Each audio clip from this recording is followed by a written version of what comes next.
thought I'd take you on a little harvest this morning and in the home garden. I have a special order bouquet to put together, and so I've got lots of lovely zinnias and basil and celosia, and I think it's going to look really nice.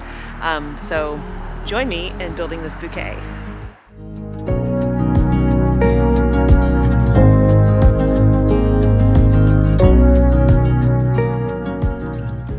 So I'm going to start to build this bouquet. I have standardized vases that I use for my custom bouquets. This one is my medium size, and then I have one exactly like it, just a tiny bit bigger, is my large size. So I start with clean fresh water. I add flower food, and I also give my customer a package of flower food because it will keep the bouquet good for a long time for them. Okay, before I begin to build, I just want to show you what I've got. I have a whole selection here.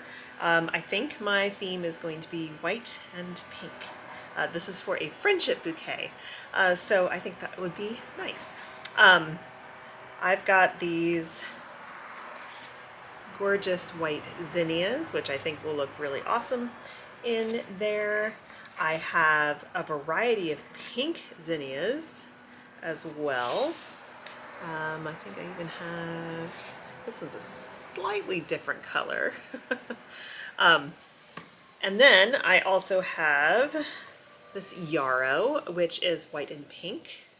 Aromato basil. Smells really good. Beautiful hot pink celosia plume. I've got these beautiful pink gomphrena that I can use as well, if I want to, as well as this ageratum. So I'm gonna get the camera set up close by so you can watch what I'm doing, and we'll just go from there.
So the ingredients I used here were the Aromato basil, the white zinnias, these pink zinnias, some ageratum in here, or floss flower, this hot pink celosia, and some gomphrena in different colors.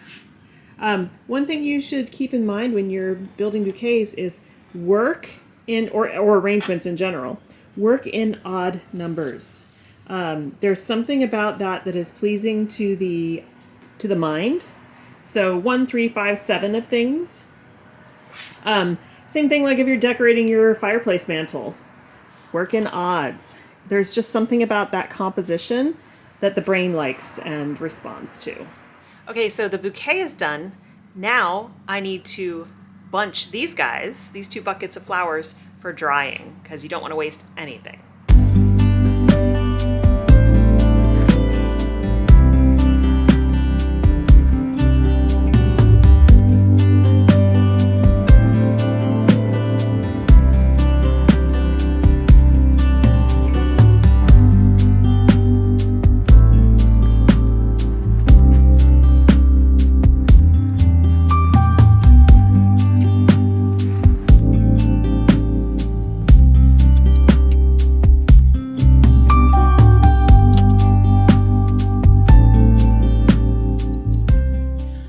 so what I've done here is group these by color. I just find it easier to do it now than once they're dried. And I probably should have started on this yesterday because some of these Gomphrena already have droopy heads, which means once they dry, the heads will still be droopy. So if you're going to harvest, a couple more ageratum. If you're going to harvest to dry, pop them in some water and then kind of quickly get to them so that you can dry them upside down. It'll give them nice straight stems and you won't have to worry about the droops. So what I'm going to do here is line up the heads as much as possible, and then I trim the stems so they're all the same length. Then I take a rubber band and I wrap them just like I do with bouquets. So I slip the rubber band over a couple of the stems, then I wrap it like this, and then I slip the stems through again. So that is a tight, secure bundle, and it's going to hang upside down. Now, you want it tight and secure because while they dry, they will lose moisture, obviously, and they will shrink. And so if you tie it too loosely, then they'll just come out of their holder when the stems shrink. So here's another bundle of ageratum.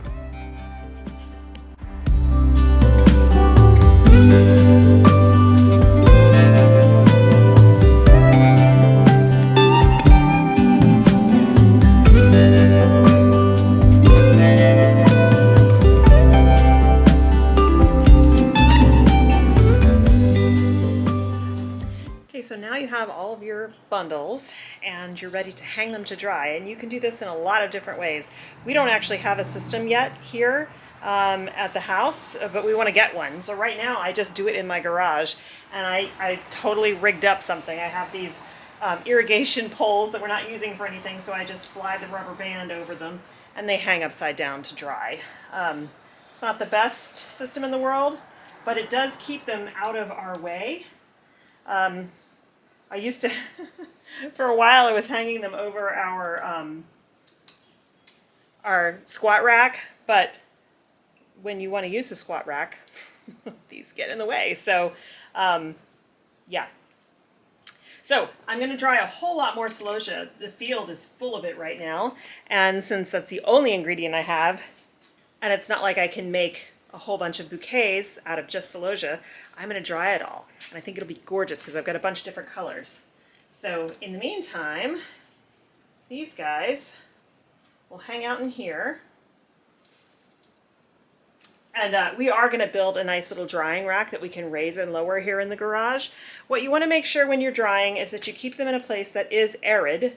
So, you know, if your house is humid, maybe you don't have air conditioning or whatever, and it's really humid in there, that's probably not the best place to dry because they could start to mold. So you want an arid location, and you want them to not be in direct sun. If you put them in the direct sun, like a lot of times, you know, you'd think, oh, it would look pretty to hang them in front of a window.